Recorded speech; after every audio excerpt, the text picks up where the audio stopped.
Hello everyone, welcome back to my channel. कैसे हो आप सभी? आई एम श्योर कि आप सभी लोग ठीक होंगे। तो चलिए हम लोग आज का क्वेश्चन स्टार्ट करते हैं। इस क्वेश्चन में हम लोग जो है स्टाफ डेवलपमेंट प्रोग्राम वाला जो क्वेश्चन है उसे डिस्कस करेंगे और मैं आपको बहुत ही सिंपल और इजी लैंग्वेज में समझाऊंगी। तो चलिए वीडियो को स्टार्ट करते हैं, ठीक है। तो सबसे पहले तो हम ये देखते हैं कि स्टाफ डेवलपमेंट प्रोग्राम होता क्या है, ठीक है। तो स्टाफ डेवलपमेंट प्रोग्राम जो है एक टाइप का प्लान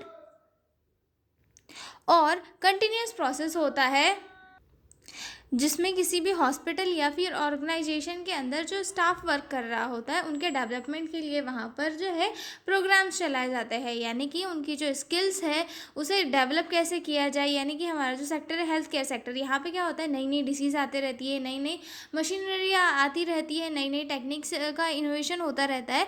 तो जो टेक्निक्स, जो नई चीज़ें आ रही है उनके बारे में स्टाफ को सिखाना, उनको मोटिवेट करना और अच्छे से वर्क करने के लिए इनकरेज करना, इन सभी के लिए क्या किया जाता है, स्टाफ डेवलपमेंट प्रोग्राम चलाया जाता है ताकि सभी की जो स्किल्स है, सभी की जो वर्क एफिशिएंसी है उसको बढ़ाया जा सके और एक अच्छे आउटकम के साथ अपना जो गोल है उसे अचीव किया जा सके, ठीक है। तो ओवरऑल अगर हम देखें तो स्टाफ डेवलपमेंट प्रोग्राम क्या होता है, स्टाफ डेवलपमेंट प्रोग्राम जो है एक ऐसी प्रोसेस होती है जहाँ पर किसी भी ऑर्गेनाइजेशन के अंदर, किसी भी इंस्टीट्यूट के अंदर या फिर किसी हॉस्पिटल के अंदर जो है स्टाफ की स्किल्स, नॉलेज, एटीट्यूड को इम्प्रूव करने के लिए जो है कुछ ऐसी एक्टिविटीज़ कराई जाती है, जैसे कि सेमिनार हो गए या फिर डेमोन्स्ट्रेशन, लेक्चर डिस्कशन या फिर ग्रुप डिस्कशन, जिसके थ्रू जो है उनका जो नॉलेज है वो बढ़े और साथ में ये उनके स्किल्स भी डेवलप हो सके, ठीक है। इंट्रोडक्शन से हम लोग देखेंगे क्या क्या चीज़ें, ठीक है।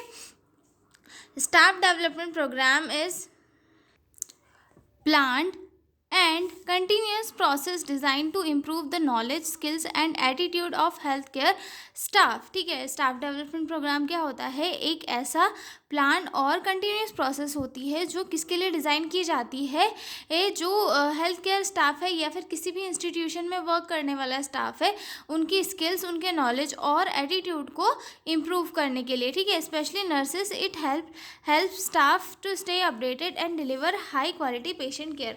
और हमारी जो फील्ड है वो नर्सिंग फील्ड है, तो इसमें क्यों किया जाता है स्टाफ डेवलपमेंट प्रोग्राम, ताकि जो नर्सेस है वो नई नई चीज़ों के साथ अपडेटेड रहे और साथ में जो है पेशेंट को जो है एक अच्छी क्वालिटी ऑफ केयर प्रोवाइड करे, जिससे कि उसका जो रिकवरी है या फिर जो हमारी केयर का आउटकम है वो अच्छे से निकल कर बाहर आए, ठीक है। समझ में आ गया कि स्टाफ डेवलपमेंट प्रोग्राम होता क्या है, ठीक है। अब अगला देखेंगे definition. Staff development program refers to organised educational activities aim to enhancing the professional growth, competence and efficiency of staff members, ठीक है। स्टाफ डेवलपमेंट प्रोग्राम क्या होता है, स्टाफ डेवलपमेंट प्रोग्राम जो है एक ऐसा ऑर्गेनाइज एजुकेशनल एक्टिविटी होती है, यानी कि पूरा ऑर्गेनाइज होता है, प्लान किया जाता है इसे प्रॉपर किस दिन करना है, कैसे करना है, और इसके अंदर क्या की जाती है, एजुकेशनल एक्टिविटीज़ परफॉर्म की जाती है और इनका एम क्या होता है, प्रोफेशनल ग्रोथ करना और जो एफिशिएंसी है मेंबर्स की, जो वर्क कर रहे हैं किसी ऑर्गेनाइजेशन के लिए, ये उन मेंबर्स की जो एफिशिएंसी है, जो नॉलेज है, जो स्किल्स है, जो एटीट्यूड है, उसे और ज़्यादा इन्हांस करना, ठीक है। अब हम देखेंगे ऑब्जेक्टिव क्या क्या है इसके। तो पहला ऑब्जेक्टिव आता है to update knowledge and clinical skills of staff. जैसे कि हमारी फील्ड क्या है, एक हेल्थ केयर सेक्टर है, ठीक है। तो इसमें क्या होता है, नई नई चीज़ें, नए नए इनोवेशंस आते रहते हैं। तो जो स्टाफ डेवलपमेंट प्रोग्राम है इसके थ्रू जो है क्या किया, मतलब इसका एम क्या होता है कि भाई जो स्टाफ है उनकी स्किल्स को, उनके नॉलेज को अपडेट करना, ताकि वो जो नई चीज़ें आ रही है उनके साथ अपडेट रहे और उन्हें पूरा नॉलेज जो है मिले और वो उन चीज़ों को अच्छे से यूज़ कर सके, ठीक है। To improve quality patient care, quality patient care को इम्प्रूव करने के लिए जो है स्टाफ डेवलपमेंट प्रोग्राम चलाया जाता है, ठीक है। क्योंकि क्या होता है, इसके अंदर एक मेथड आती है डेमोन्स्ट्रेशन एंड अगेन डेमोन्स्ट्रेशन, या फिर हम बोलते हैं रिपीट डेमोन्स्ट्रेशन।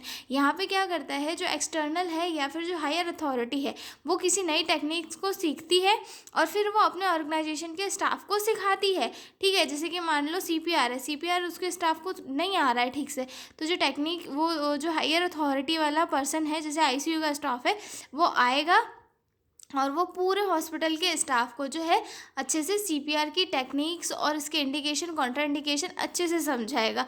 तो इससे क्या होगा कि पेशेंट की क्वालिटी ऑफ केयर भी इम्प्रूव होगी। ठीक है, तो इसका जो एक सेकेंड एम क्या होता है कि पेशेंट की क्वालिटी ऑफ केयर इम्प्रूव करना। ठीक है, थर्ड ऑब्जेक्टिव आता है टू डेवलप प्रोफेशनल कॉम्पिटेंस। ठीक है, प्रोफेशनल कॉम्पिटेंस को डेवलप करना। ठीक है, जैसे कि जो नई टेक्नोलॉजीज आ रही है उनसे फेमिलियर होना और सारी चीज़ों का नॉलेज जो है अपडेट करना है। ठीक है, अगला ऑब्जेक्टिव आता है to increase job satisfaction and motivation. ठीक है, जो हेल्थ केयर वर्कर्स काम कर रहे हैं या फिर जो भी वर्कर्स काम कर रहे हैं उनको अगर वर्क अच्छे से आएगा, नई नई चीज़ें साथ में सीखने के लिए मिलेगी, तो क्या आएगा, उनके अंदर एक मोटिवेशन आएगा कि भाई मैं ये भी सीखूंगा, ये भी सीखूंगा, और एक सेटिस्फेक्शन भी आएगा कि नहीं मुझे तो ये भी आता है, ये भी आता है, ये भी आता है, मैं अपने काम को और अच्छे से करूँगा। तो स्टाफ डेवलपमेंट प्रोग्राम का एम होता है कि जो स्टाफ वहाँ पे काम कर रहा है उनके अंदर मोटिवेशन लाया जाए और उनका जॉब सेटिस्फेक्शन जो है इंक्रीज़ किया जाए। ठीक है, और नेक्स्ट आता है to prepare staff for higher responsibilities and leadership role. ठीक है, लीडरशिप और मैनेजमेंट स्किल्स को क्या करना, डेवलप करना है स्टाफ के अंदर, क्योंकि कभी भी कोई भी क्रिटिकल सिचुएशन आ सकती है जिसे हैंडल करने के लिए स्टाफ के पास एबिलिटीज़ होनी चाहिए। ठीक है, अब अगला पॉइंट आता है हमारा कंपोनेंट्स ऑफ स्टाफ डेवलपमेंट। जो स्टाफ डेवलपमेंट प्रोसेस होती है इसके अंदर कौन कौन से कंपोनेंट वर्क करते हैं। ठीक है, तो पहला इसमें आता है ओरिएंटेशन प्रोग्राम। ओरिएंटेशन प्रोग्राम यानी कि जो नया स्टाफ आ रहा है उसको हॉस्पिटल के रूल समझाना और हॉस्पिटल की पॉलिसी समझाना, इन्वायरमेंट से इंट्रोड्यूस करना, जैसे कि एक नई वार्ड में जो है आई नई नर्स जो है एक हॉस्पिटल में आई, उसको सारी चीज़ें बताना कि भाई ड्यूटी इतने घंटे की होती है, 6 घंटे की होती है, तुमको इतने बजे से इतने बजे तक तुम्हारे अधिकतर मॉर्निंग वर्क रहेगा, कौन कौन से डॉक्टर का जो है पेशेंट जहाँ पे ज़्यादा रहते हैं, कौन से पेशेंट कहाँ पे रहते हैं, सारी चीज़ें जो है उसे समझाना है। तो इसके अंदर पहला आता है कंपोनेंट के अंदर orientation program, introduce new employ to the organisation, its policies, rules and work environment. दूसरा कंपोनेंट आता है इन सर्विस एजुकेशन, यानी कि जॉब के दौरान जो है स्टाफ को ट्रेनिंग देना। ठीक है, training provided to staff during their job to improve their professional skills, यानी कि जो है जो हेल्थ वर्कर्स काम कर रहे हैं या फिर कोई भी वर्कर काम कर रहे हैं उनको उनकी जॉब के दौरान ही ट्रेनिंग प्रोवाइड करना, ताकि जो उनकी स्किल्स है वो डेवलप हो सके। ठीक है, ये दूसरा कंपोनेंट आता है हमारे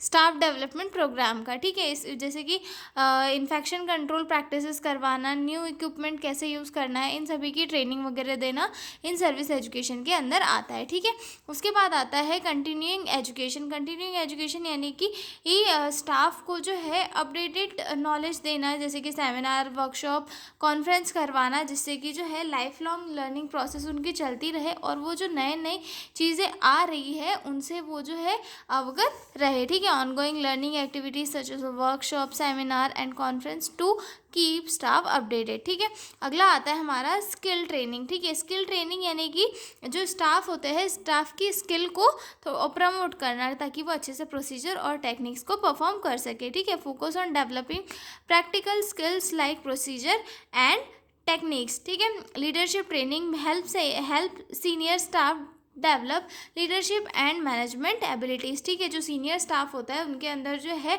मैनेजमेंट और लीडरशिप की एबिलिटीज़ को इनकरेज करना भी किसके अंदर आता है, स्टाफ डेवलपमेंट प्रोग्राम के अंदर आता है। ठीक है, अब इसकी मेथड देख लेते हैं किन किन मेथड के थ्रू जो है स्टाफ डेवलपमेंट होता है। तो पहला आता है इसमें लेक्चर्स के थ्रू, दूसरा आता है वर्कशॉप के थ्रू, तीसरा आता है डेमोन्स्ट्रेशन एंड रिटर्न डेमोन्स्ट्रेशन, चौथा आता है सेमिनार, पाँचवा आता है केस स्टडी, छठवा आता है ग्रुप डिस्कशंस। ठीक है, मतलब ये सारी मेथड होती है जिनके थ्रू जो है स्टाफ डेवलपमेंट किया जाता है या फिर स्टाफ की जो स्किल्स होती है, नॉलेज होता है, उसे डेवलप किया जाता है। ठीक है, अगला आता है हमारा एडवांटेज। अब जो हम स्टाफ है उसका जो स्किल्स है, नॉलेज है, एटीट्यूड है, उसे अपडेट कर रहे हैं या फिर मतलब उसे और ज़्यादा इम्प्रूव कर रहे हैं, तो इसके क्या क्या एडवांटेज होंगे। तो सबसे पहला जो है स्टाफ की परफॉर्मेंस इम्प्रूव हो जाएगी। ठीक है, उसके बाद quality of patient care improve हो जाएगी। ठीक है, increases job satisfaction and motivation, job satisfaction और मोटिवेशन इंक्रीज हो जाएगा। Reduces error in clinical practice, और साथ में क्लिनिकल प्रैक्टिस में जो है एरर ख़त्म हो जाएंगे, ठीक है। इम्प्रूविंग ऑर्गेनाइजेशनल इफ़िशिएंसी, और जो ओवरऑल ऑर्गेनाइजेशन की इफ़िशिएंसी है वो इम्प्रूव हो जाएगी। क्यों? क्योंकि जो वहाँ पे वर्कर काम कर रहे हैं वो नई सारी चीज़ों से अपडेटेड है, और उन्हें जो है ऑनगोइंग प्रोसेस में नई नई चीज़ें सीखने को मिल रही है, और उनका जॉब सेटिस्फैक्शन भी है। तो ओवरऑल जो है ऑर्गेनाइजेशनल इफ़िशिएंसी बढ़ जाएगी, ठीक है। अगला आएगा हमारा डिसएडवांटेज। डिसएडवांटेज कौन कौन से होंगे? तो सबसे पहला आएगा इसमें ये टाइम कंज्यूमिंग होता है, कि बहुत सारे मतलब स्टाफ जो है इससे छूट जाते हैं, और टाइम कंज्यूमिंग होता है कि भाई ये जो स्टाफ होता है एक तो एक बहुत ही कम टाइम के लिए हॉस्पिटल में होता है, मतलब 6 घंटे या फिर मुश्किल से 8 घंटे। उस टाइम में उनके पीछे पेशेंट्स भी होते हैं, और उन्हें अपनी ये जो स्किल्स है उन्हें डेवलप करने के लिए क्लास में भी जाना पड़ता है। तो टाइम कंज्यूमिंग होने के कारण क्या होता है, स्टाफ वहाँ पर जा नहीं पाता है, ठीक है। मे बी कॉस्टली, और हो सकता है कि सेमिनार कॉन्फ्रेंस जो है उनके चार्ज लगते हो, और चार्ज तो बहुत ज़्यादा लगता है, 5-5 10-10 हज़ार, तो ये भी जो है स्टाफ के लिए कॉस्टली हो सकता है, ठीक है।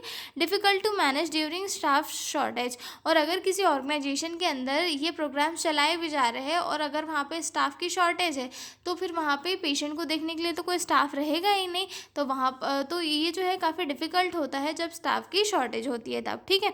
Not all staff benefit equally, और हर एक जो स्टाफ होता है उसे ये ज़रूरी नहीं है कि सारे बेनिफिट इक्वली उसे मिल सके, किसी किसी को नहीं भी मिलते हैं और किसी किसी को मिल भी जाते हैं, ठीक है। तो ये क्वेश्चन हमारा हो गया यहाँ पर कंप्लीट। स्टाफ डेवलपमेंट प्रोग्राम वाला क्वेश्चन यहीं पर कंप्लीट होता है।